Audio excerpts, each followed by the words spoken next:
नमस्कार, times of Swaraj में आप सबों का स्वागत है और मैं हूं संतोष सिंह।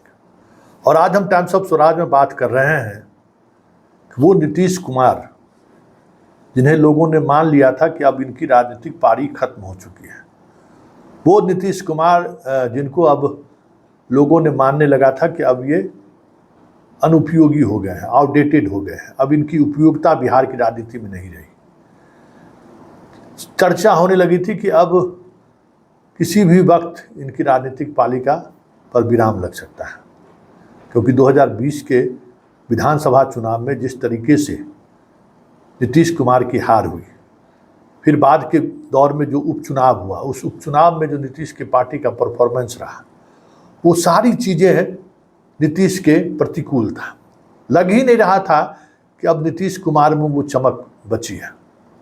2024 के लोकसभा चुनाव के दौरान भी नीतीश ने जिस तरीके से लोगों को संबोधित किया, और न भीड़ न उत्साह, जो उनको सुनने वाले लोग थे उनमें कोई उत्साह भी नहीं था, न संख्या था, न भाषण में वो तरतम्य था जो पहले देखा जाता था, कुछ भी नहीं था। फिर भी आप जानकर ये हैरान रह जाएंगे कि 2020 के विधानसभा की तुलना कीजिए तो 3% ज़्यादा वोट नीतीश कुमार को मिला है। 15.52% था, यहाँ 18.578% है। तो 3% से ज़्यादा वोट, इतना वोट तो बीजेपी को भी नहीं बढ़ा है। आरजेडी को तो 2020 के विधानसभा चुनाव की तुलना में कम हो गया है वोट। हम लोकसभा चुनाव की बात नहीं कर रहे हैं, हम विधानसभा की बात कर रहे हैं, जिसमें नीतीश कुमार को ये लोगों ने मानने लगा था कि अब इनका खेल खत्म है। लेकिन लोकसभा चुनाव में जिस तरीके की वापसी उन्होंने की है, और जिस तरीके से चर्चा है कि जहां नीतीश फैक्टर काम किया वहां उनकी जीत हुई, मोदी फैक्टर बिहार में नहीं चला। और ये भी चर्चा है और ये तथ्य भी है कि अगर बीजेपी जदयू के साथ नहीं होता तो बहुत मुश्किल होता बिहार में इस बार खाता खोलना भी, क्योंकि पटना साहिब में भी जिस तरीके की टक्कर हुई थी, उस टक्कर में नीतीश के ना होने पर हार निश्चित था, और पूरे बिहार की यही स्थिति होती, खाता खुलना मुश्किल हो जाता था। तो आखिर इसकी वजह क्या रही? क्यों एक बूढ़ा शेर जो थक चुका है, जिसके सारे दांत झड़ चुके हैं, जिनकी याददाश्त कमज़ोर हो चुका है, पहले वाली न आक्रामकता है न पहले वाली परफॉर्मेंस का वो जज्बा दिखता है, फिर भी लोगों ने क्यों इनको भरोसा किया? ये बड़ा सवाल है। और ख़ास करके महिलाएं इतनी ज़्यादा नीतीश को लेकर क्यों आग्रही रही, क्यों इतना प्यार जताया?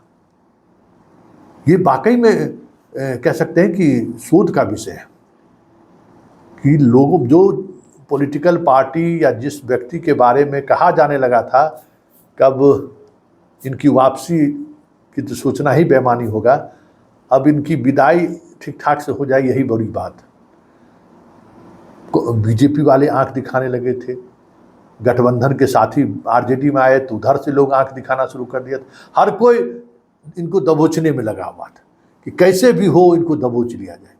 लेकिन उन सब तमाम झंझावट से जिस तरीके से वो बाहर आए हैं, ऐसे में ये बात, इस पर तो चर्चा होनी चाहिए ना कि आखिर नीतीश में ऐसी क्या बात रही जो वो इस तरीके से कम बैक किए।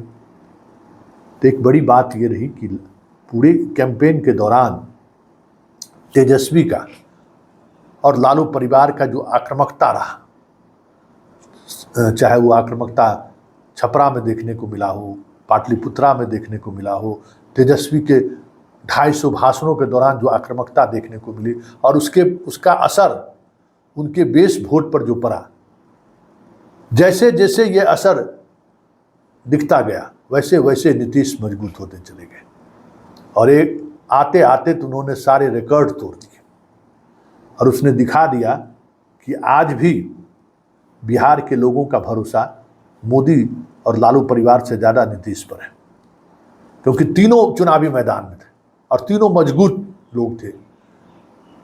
मोदी अपने आप में एक बड़ा चेहरा, लालू अपने आप में एक बड़ा चेहरा, और उन दोनों चेहरे के बीच में नीतीश अपने होने न होने की लड़ाई लड़ रहे थे। ऐसे में इस तरीके से 3% वोट का बढ़ोतरी मायने रखता है।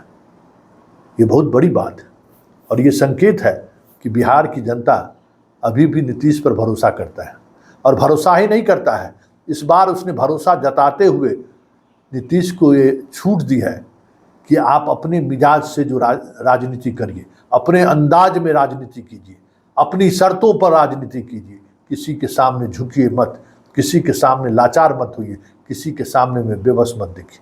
ये अलग बात है कि प्रधानमंत्री मोदी के सामने वो बार बार पैर छूने के लिए झुक जाते हैं, लेकिन जनता ने, बिहार की जनता ने जो उनको मैंडेट दिया है, वो मैंडेट दिया है कि आप झुके ना, आप रुके ना, आप टूटे ना, पूरी बिहार आपके साथ खड़ी है।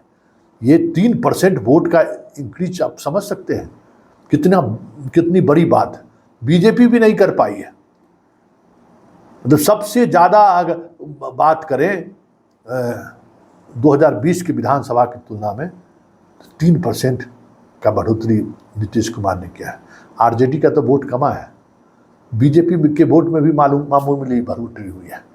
मतलब नीतीश बिहार की राजनीति में प्रासंगिक ही नहीं है। नीतीश के बगैर बिहार की राजनीति आप सोच नहीं सकते।